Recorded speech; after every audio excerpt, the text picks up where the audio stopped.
watching Where Are They Now with your host, Dianne Hart. Now here's Dianne. Good evening. Welcome to Where Are They Now? I'm your host, Dianne Hart. This evening, I have the pleasure of interviewing a man of many talents, an actor, a composer, a singer, a songwriter, a musician, Mr. David Winans II. Evening, how are you? I'm good. How are you? Happy to be here. Same here, Dianne. First of all, I want to say thank you very much for allowing me this opportunity to interview you. So let's jump in and get started. So where are you from? Born and raised in Detroit. Let's talk a little bit about that. What schools did you attend? Let's see if my memory prevails. I attended Hamilton Elementary, Pasture Elementary, Hampton Junior High, Mumford High, Los Angeles Community College, and University of Phoenix. You've been all around. So now let's talk a little bit about your college. Majored in some music or? Well, I was in music theory. Music theory was my major. And I had moved out to Los Angeles. So this was circa 73, 74. And whilst in college, like I said, I had music theory. So I had vocals and I was a violist. So I was like first chair viola for the orchestra.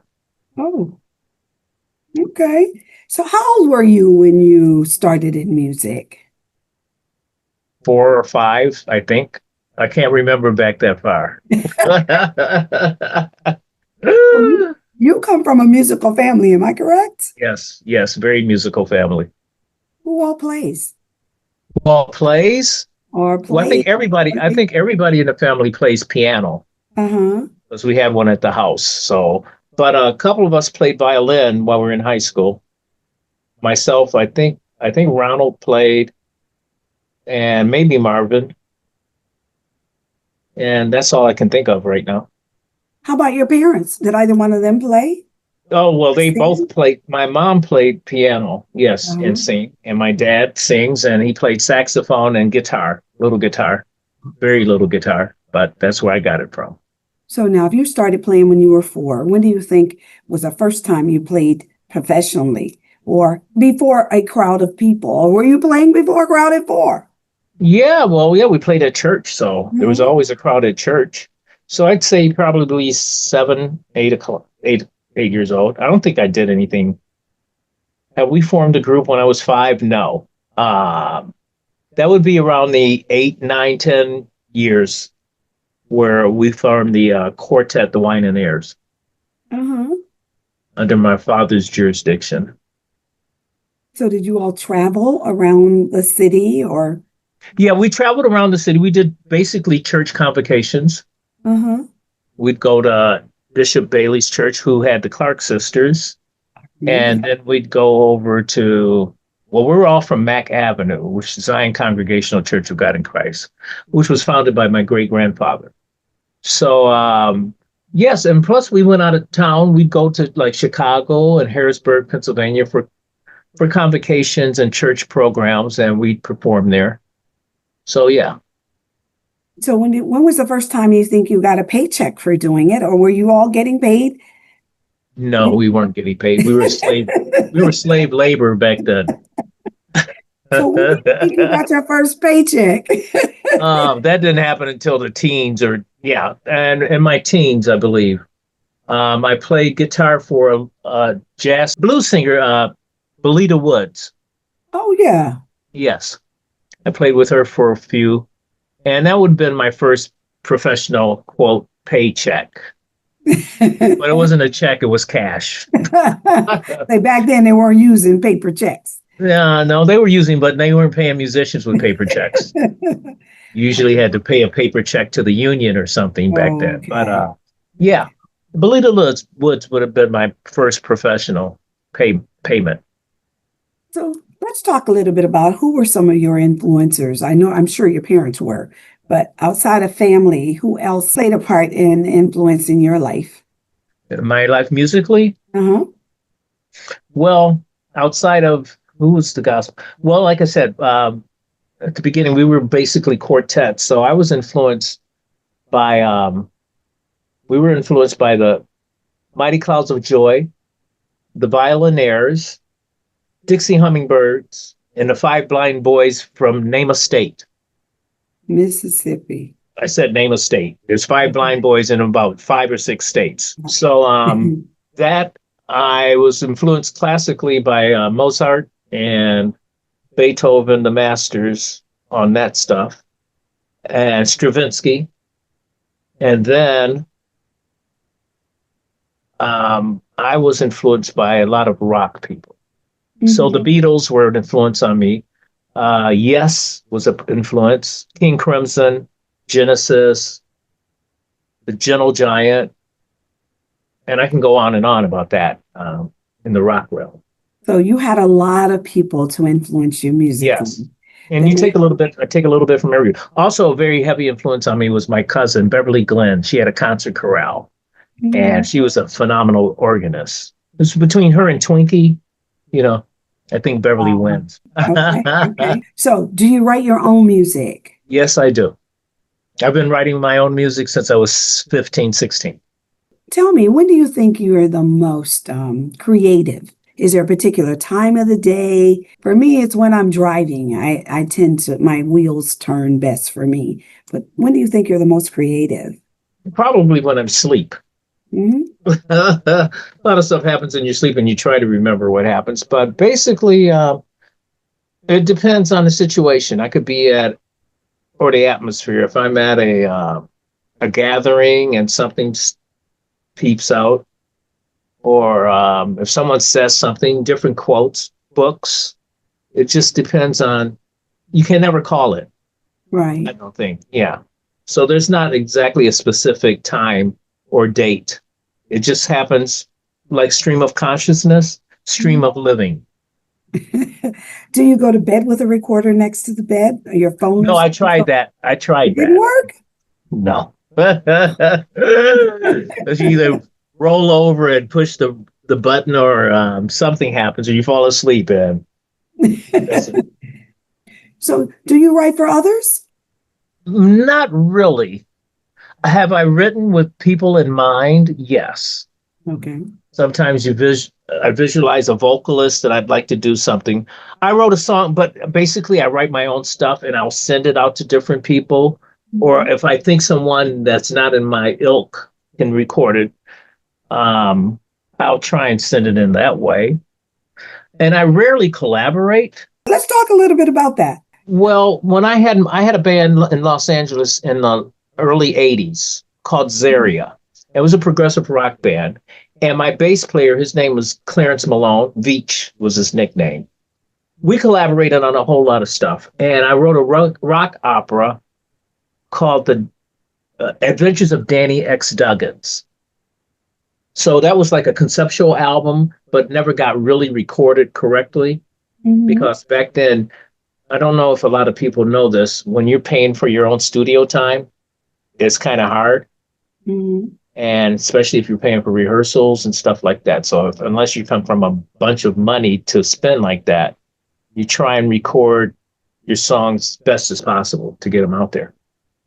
So not having money to go into a studio for like 12 hours and book out time and become creative that way, you had to like write at home, run to the studio, or record it at home, which we did back then, like on cassettes.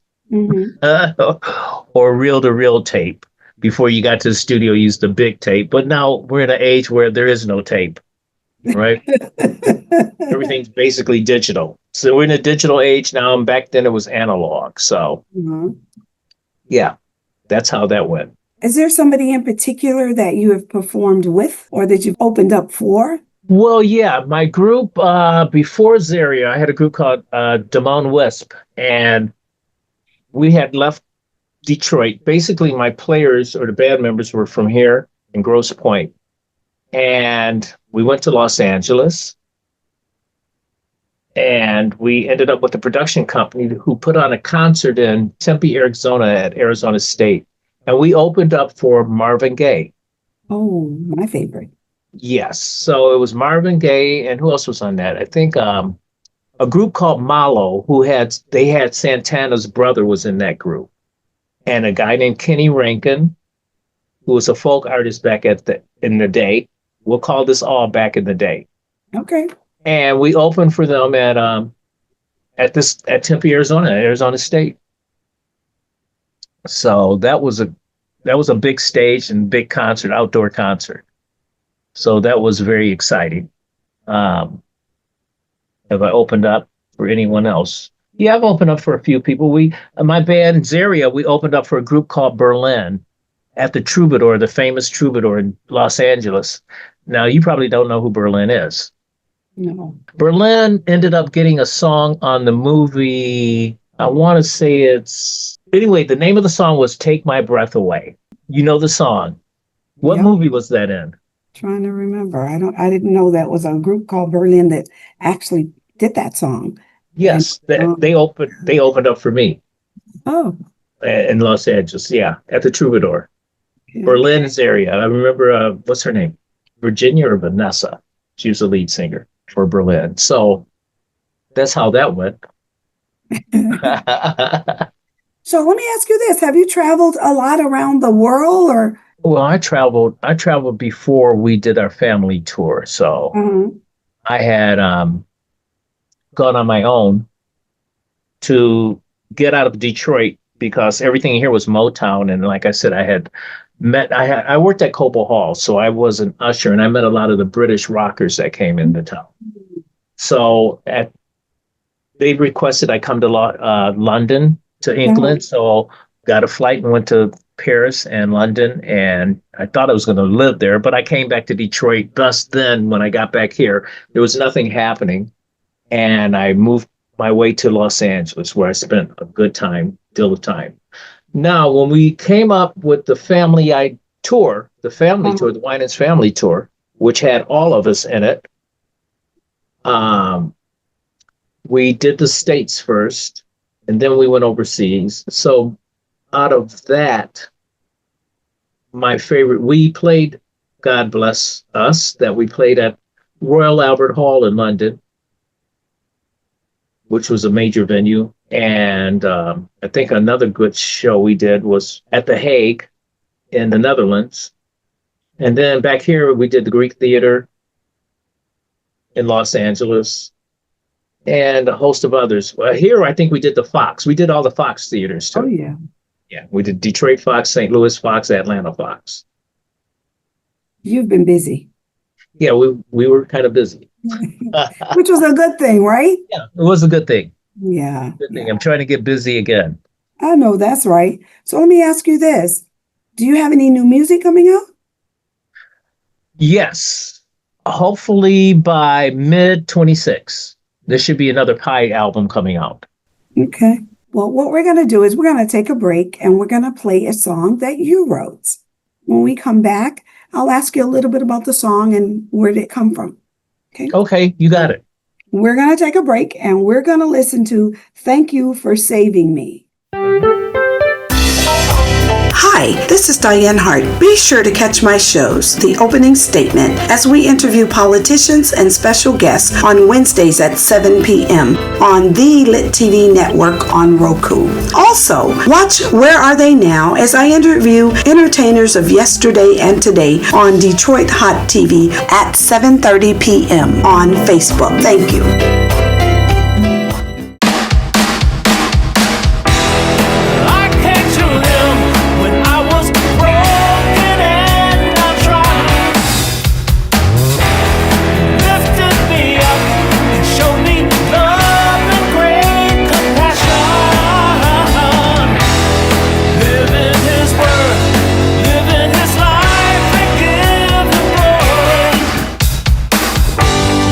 Peace be with you.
that we got.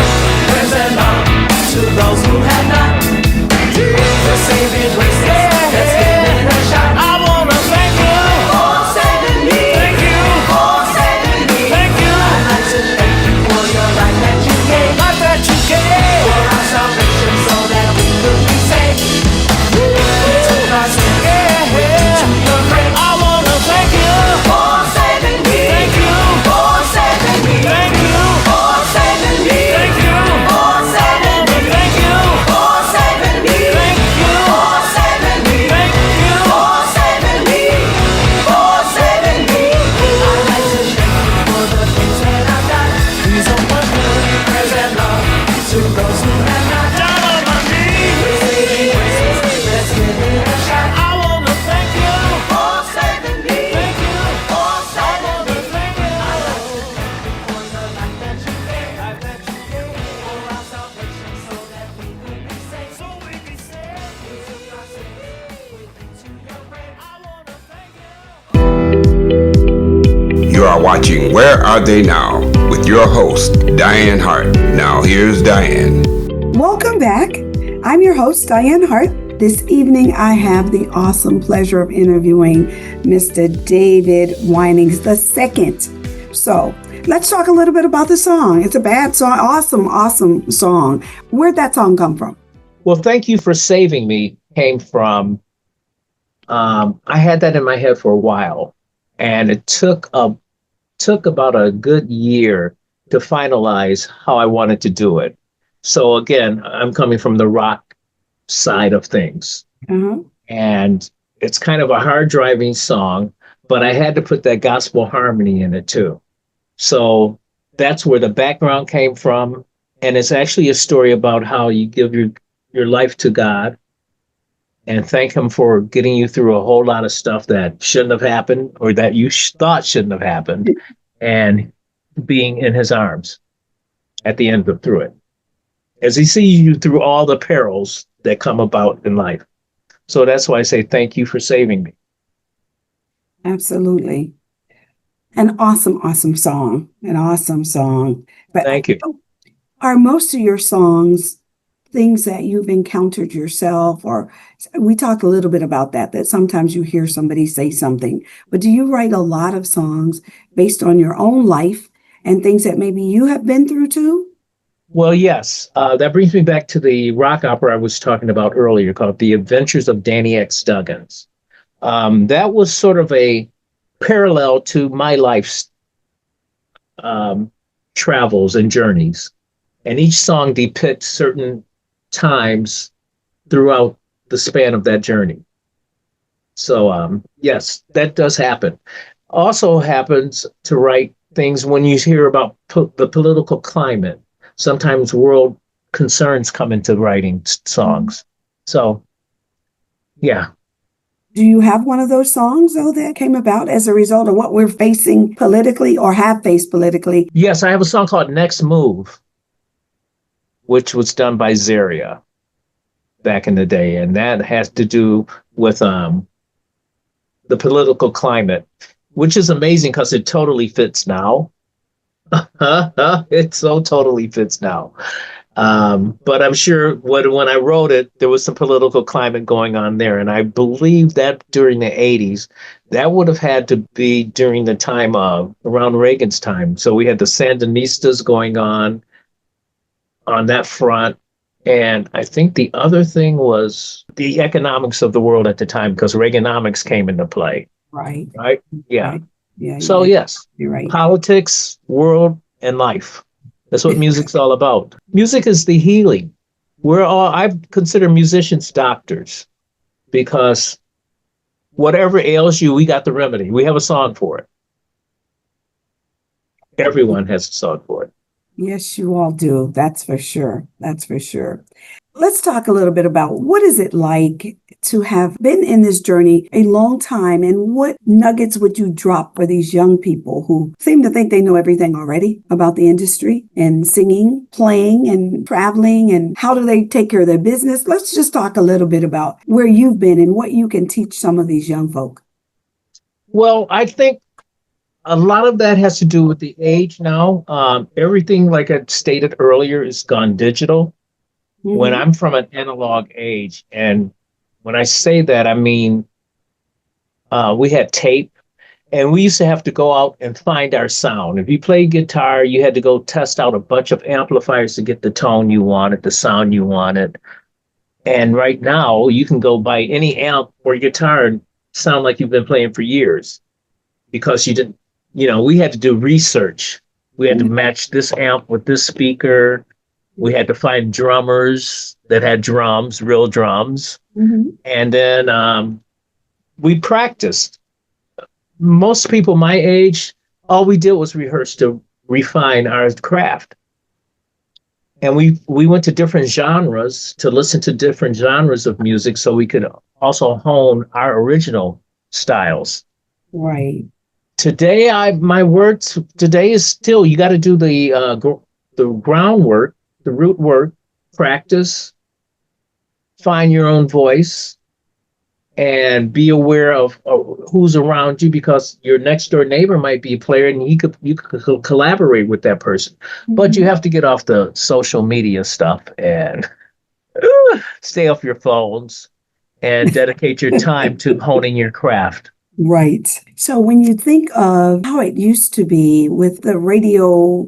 Yeah, back then you had real radio airplay, Now you have specific air, like Sirius. Spotify.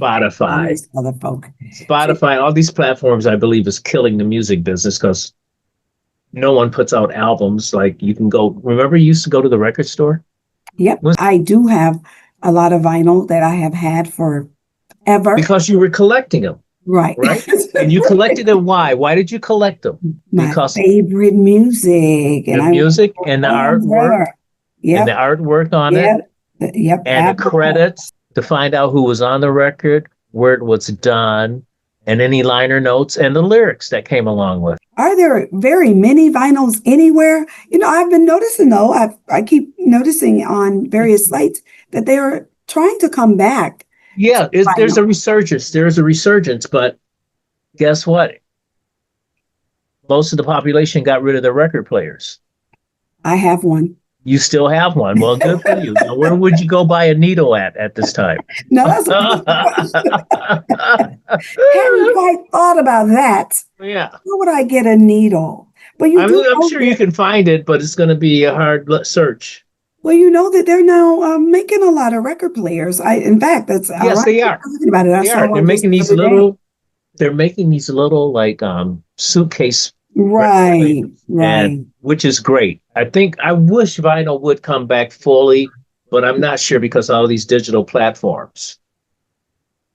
But most of the rappers are coming out with vinyl. Good. Yeah, it is. It's good in a sense, but the vinyl probably has 1 or 2 songs on it. It's not like back when we had records, you had 2 sides and you had maybe 30 songs or something like that. Yeah, it's a whole new animal, this digital world. So, but vinyl, and nothing sounds as good, I don't think either. I don't think so either. Yeah. Vinyl was awesome. Absolutely phenomenal way to hear your music. Now, let's talk a little bit about business aspects of the industry. What does that look like today in comparison to previous times?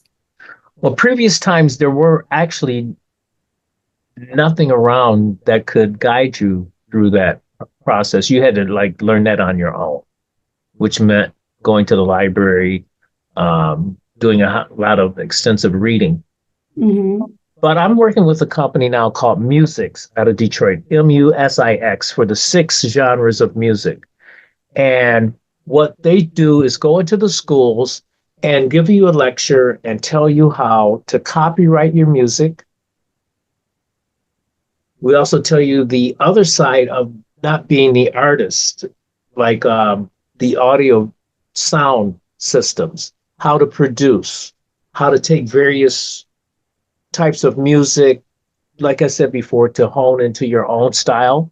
Mm-hmm. But we try and teach the kids the basic business, how to be a manager, because that's a whole different animal, how to get an agent, and also how to sync license your songs into film. Oh. So, and there's a bunch of those throughout the country, throughout the world, I'm sure, that are now reaching out to teach kids that part of the business so they don't grow up just being one-sided, or, they have a broader aspect of what they're getting into. Right. So do you advise having attorneys to review any contracts one might have? Well, we also teach them about getting entertainment attorneys. Yes. Oh, good. Good. Yeah, because that is vital, especially if you try to, become a star or whatever, or when you get offered contracts, you don't just sign with anybody, and you don't really read the fine print. You need someone to do that until they start making contracts into simple, plain English. Get an attorney.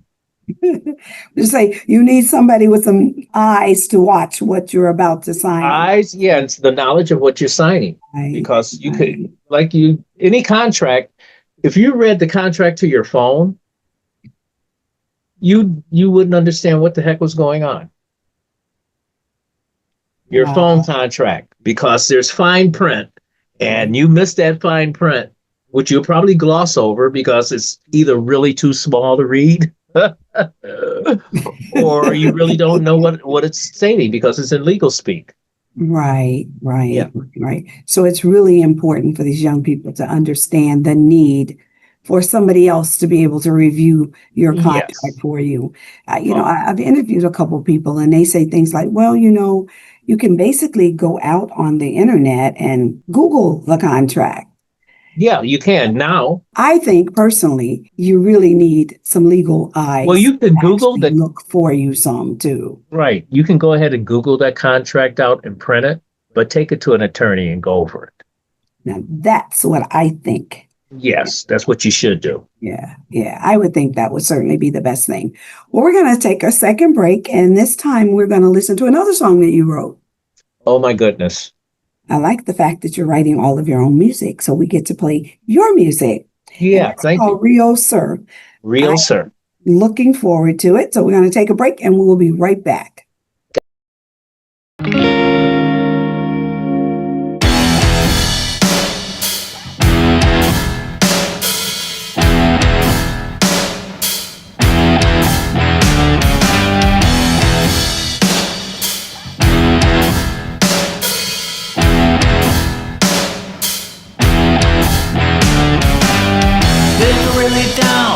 For the last few weeks, paying attention to mountain, just about to peak.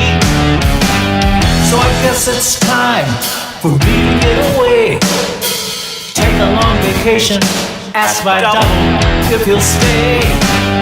Candy bars, cigarettes, junk food for the highway. Picnic basket, semi-full, head out on the byway. And it's nearer side view glance. CHP's hidden, waiting for the chance.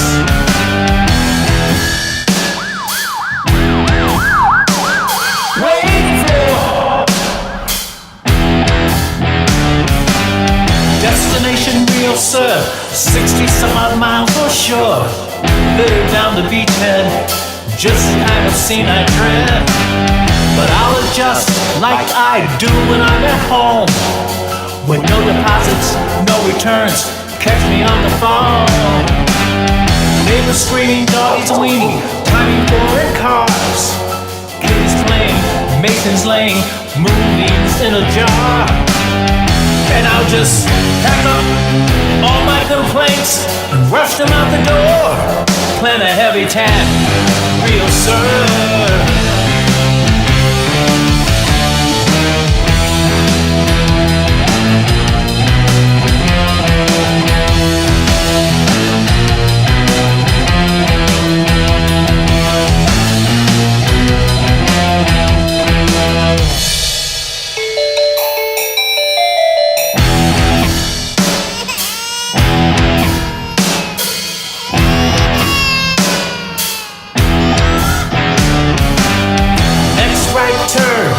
Will bring me to the place.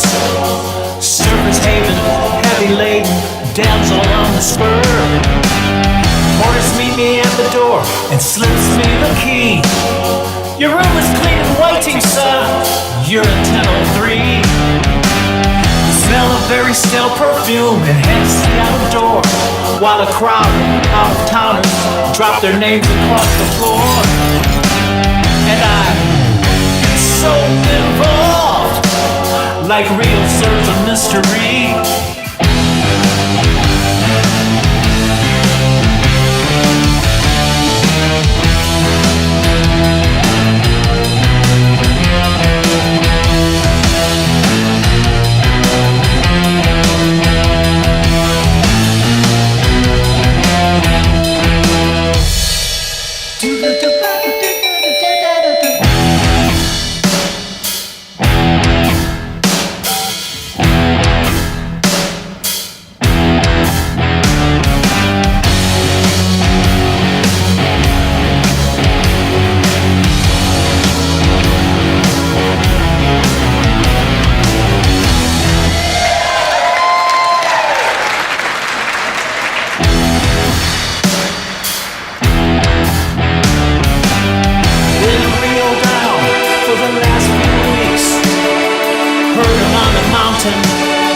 Had to take a peek. He was there all for free. The money changers reeked.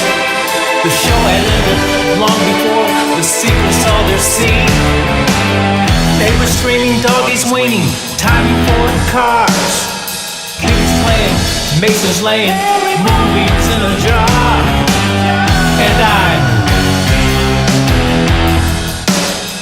plan a heavy tan.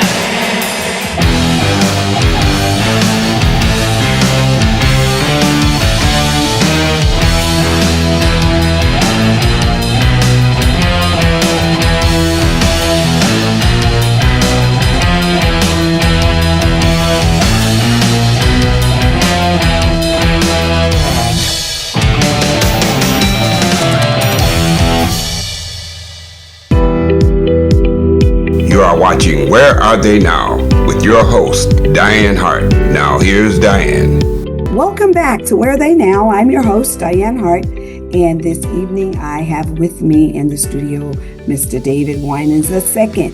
And what a bad jam. So let's talk about that song. Where'd that song come from?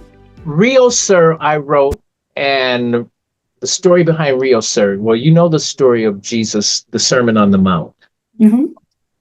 So Rio Sir is an updated version of the Sermon on the Mount, and how this one person, which was probably Danny X. Duggins, hearing about Jesus coming to the Mount for the Beatitudes. Mm-hmm. And Rio Sir is about finding that out and driving down to the Mount to participate in this glorious event, or to be a part of this glorious event.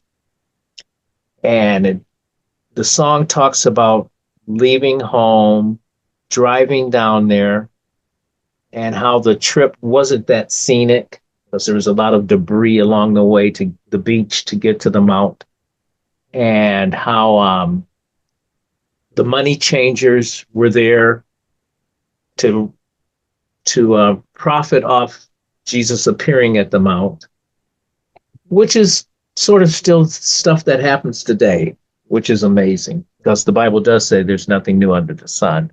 Right. But Rio Sir is about the gathering there and how he saw all, like I said, the money changers and the people that came there earnestly to see Jesus and get healed, and the people that were trying to profiteer off of that, and just the multitude of people that were there, which were very diverse. Mm-hmm. You had people from all over the world of that area in that time gathered. Asians, blacks, whites, Arabs, everything. So that's what that song is about. Listen, you put a lot of thought into that song. Mm-hmm. That would be a song today that could certainly be used as an example of how do we unify what's happening right here, right now in this political climate. That's true. That's true. So sorely needed to be able to bring people together. Mm-hmm. Wow. I enjoy having this conversation with you because it gives our listeners an opportunity to just kind of see you someplace else other than Yes. in the music realm, but as just a person that's doing all these phenomenal things out in the world, helping people. Because I know that music can certainly help to heal folk. Oh, yes. Yes, it's definitely the world medicine. Tell me a little bit about what was it like to transition from singing with Benita to going back to gospel, or have you just always included your gospel singing? I've always included gospel messages in all my music outside of love songs. But that upbringing has always stuck with me and stuck with all of us, I do believe, because we had no alternative until we got out of the house. But just to have an open mind and be respectful of other people's input. Right. Because you never know until you walk in someone's shoes what's going on. And we all have problems, and we all have to get up through our problems, hopefully with the help of the Lord, if you look towards him for that. And just be aware of your surroundings and be kind and gentle, like the good book says. Love thy neighbor, love everyone. Love is the key. So let me ask you, what do you think has kept you in this field all of these years? I just love music. I just totally love music. And I love all the different kinds of music, from Celtic to R&B, from blues, gospel, classical. And I'm very interested in other cultural type of musics and instruments, because there's a bevy of instruments you've never heard of that people play. Sure. Yes. So that's always intriguing. Music never loses its luster to me. Tell me a little bit about the instruments that you play. We've not talked about the instruments that you have played or you currently play. Well, I started out, let's see, like I said, at the house, we had a piano. So we all played a little piano. So in school, I played flute, violin. Then I went to viola. I still played flute. When I went to college, I played flute and viola. And I played lead guitar. I played guitar with the Winans. And I played bass with the Winaires. So now with my band now, and I played guitar with Xairia and Damone Wisp and DWP by 3 groups out of Los Angeles. And now I'm playing bass and Pi because I couldn't find a bass player. So I switched to bass. And I usually like to have 2 guitars. So, and I play drums. I play drums in church too. And keyboards and organ. Is there anything that you haven't played? Oh, no. And I play tambourine. Oh, okay. I have not played accordion. Oh. So that's one. I tried sitar, but it was too big for me. Oh, okay. And I haven't played cello. So that's about it.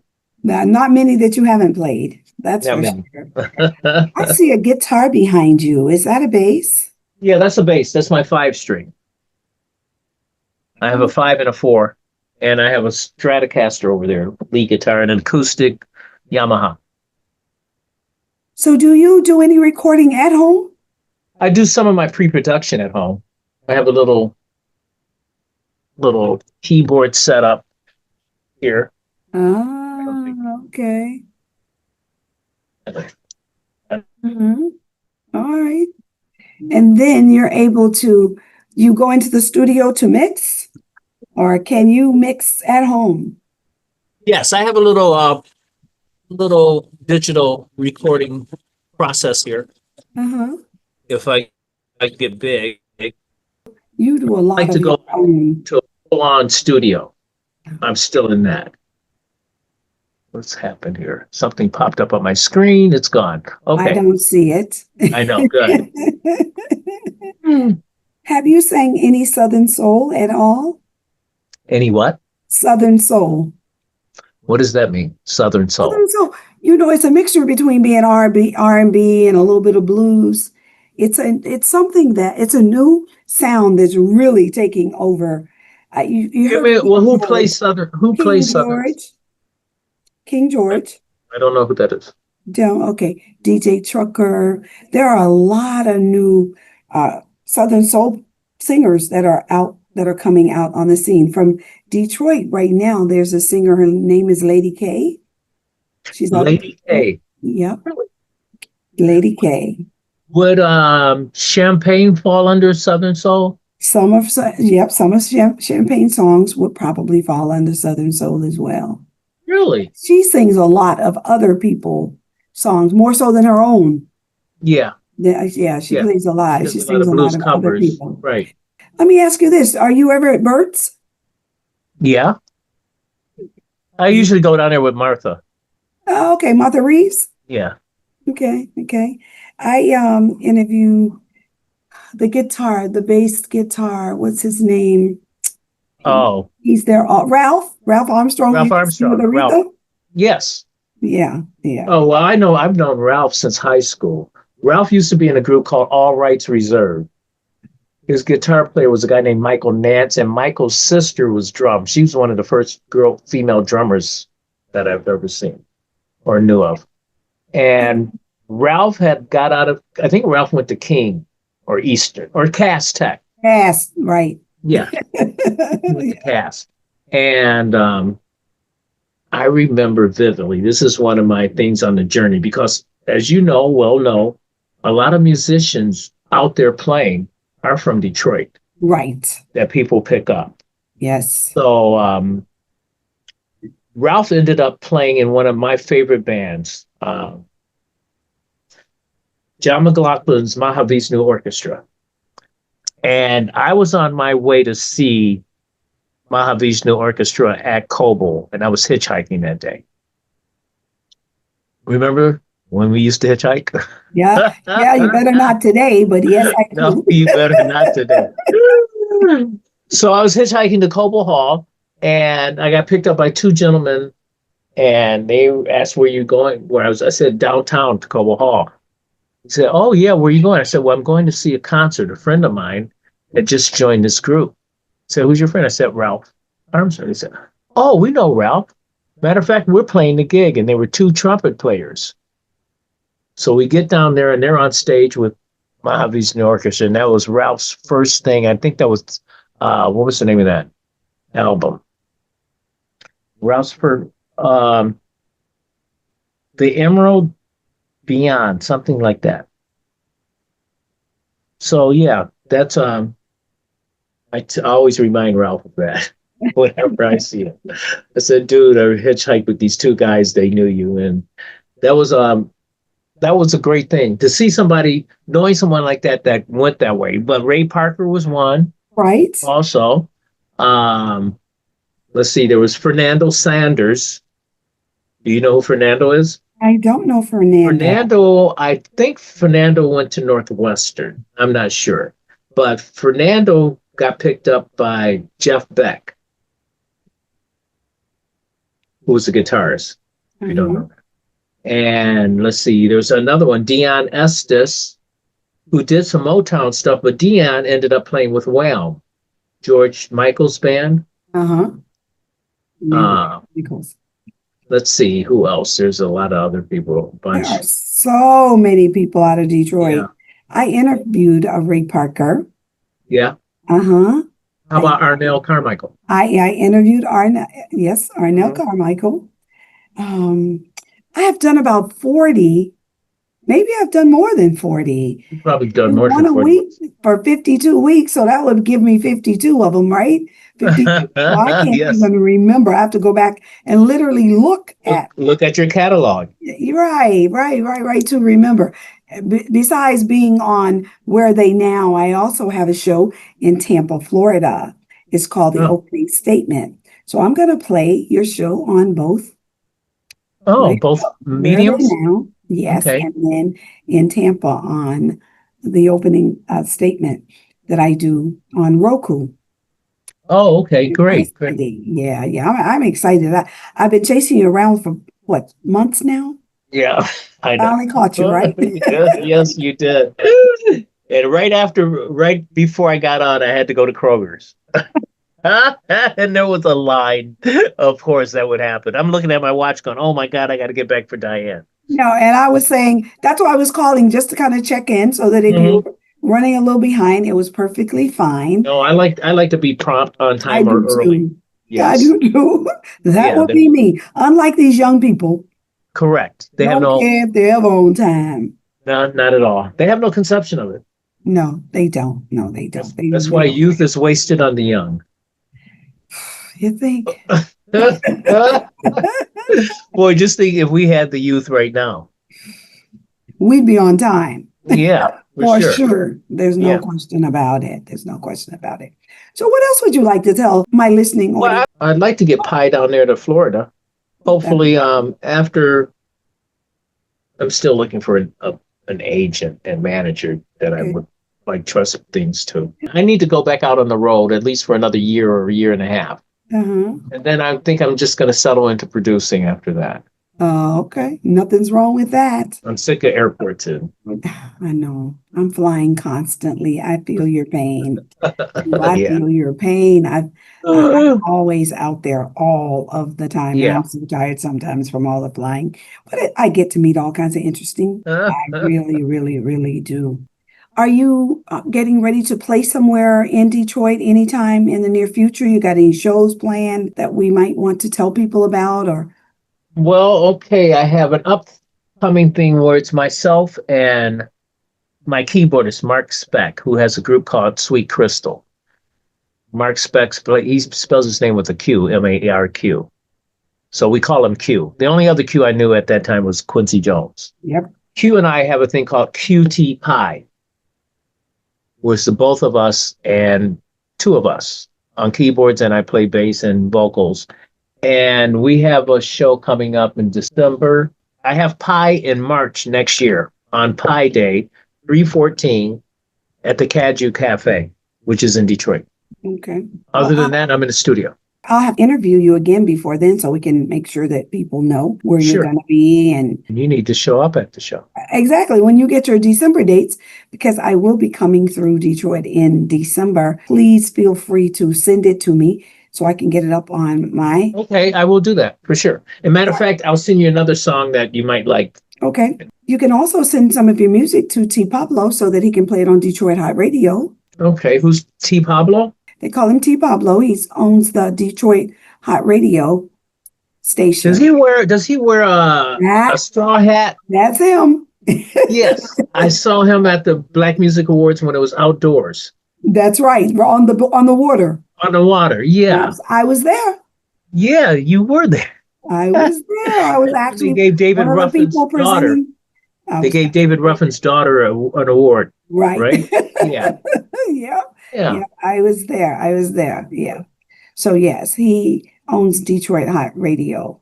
So yeah, you Okay. play your music, put it in a lineup. Well, I'll send it to you. I don't know if it's of his ilk, but I'll send the music, no problem. Send it. I mean, all kinds of music is being played on the radio all the Yeah. time. So now let me ask you this. Where can your fans find you on what social media sites can they go to? I am on all the platforms. I am on Facebook. I'm on Apple. I'm on Instagram. Mm. I don't do Instagram like everybody else does it. It's hooked up to my Facebook. Uh-huh. And I'm also trying to get mine hooked up right now. Twitter. Yeah, and I don't have an official website yet, but it's under construction, as they say. But So- yeah, all the digital platforms, put in David Winans Pie, YouTube, Twitter or X, and like I said, Facebook and Instagram. Okay. And it's just under David Winans. Winans, yeah. You can do it under David Winans Pie or David Winans II. Okay. Because we want to make sure that people know where to find you. Please find me. Please search. Absolutely. Now on your Facebook post or on your Instagram, you will have the dates of where you are going to be performing. Yes, I always put the events when I'm playing live, for sure. And it's out enough time for you to go, hey, I need to save the date, as they say for weddings. Absolutely. Yeah, Absolutely. for sure. Well, listen, I cannot thank you enough for allowing me this opportunity to get to know you a little bit better.